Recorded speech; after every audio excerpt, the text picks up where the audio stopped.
When we're solving equations, sometimes weird things can happen. Watch in these two examples as something strange happens as we go about solving it. So we'd start the same way we'd always start, by distributing to get rid of our parentheses. So I'm left with 8x and then minus 20 equals 8x minus 20. And so even right away we see that this is an unusual problem, because notice both sides of this equation are exactly the same. Well, if we kind of just continue with what we'd normally do, I could add 20 to both sides.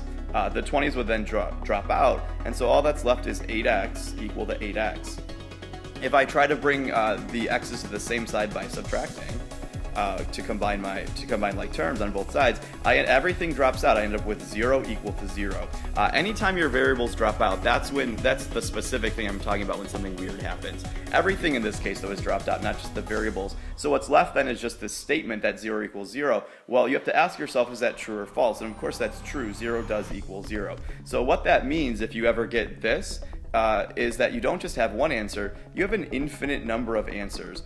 Anything would work as a solution. No matter what number you plug in for x, you're going to get this true solution. So x could be anything in this case. So if you end up with a true statement, that's what that means. You have infinite solutions.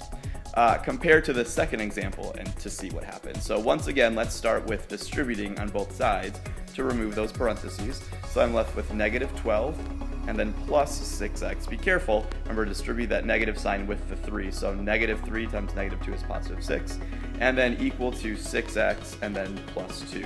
And so once again, you're probably noticing what's unusual is you have the same x on both sides. Not everything the same, but the same x's on both sides. So what will happen is then those will just cancel out if I try to bring them together. Since they're the same thing on both sides, they'll just cancel each other out. And so again, that's the weird part that's happening. Your variable just cancels out. Your variable's gone. And so what's left is another statement, negative 12 equals 2. Well, once again, you have to ask yourself, is that true or false? And of course, that's false. Negative 12 does not equal negative 2. A false statement means, again, you don't have an answer. You don't have infinite answers either. It actually means you have no answers.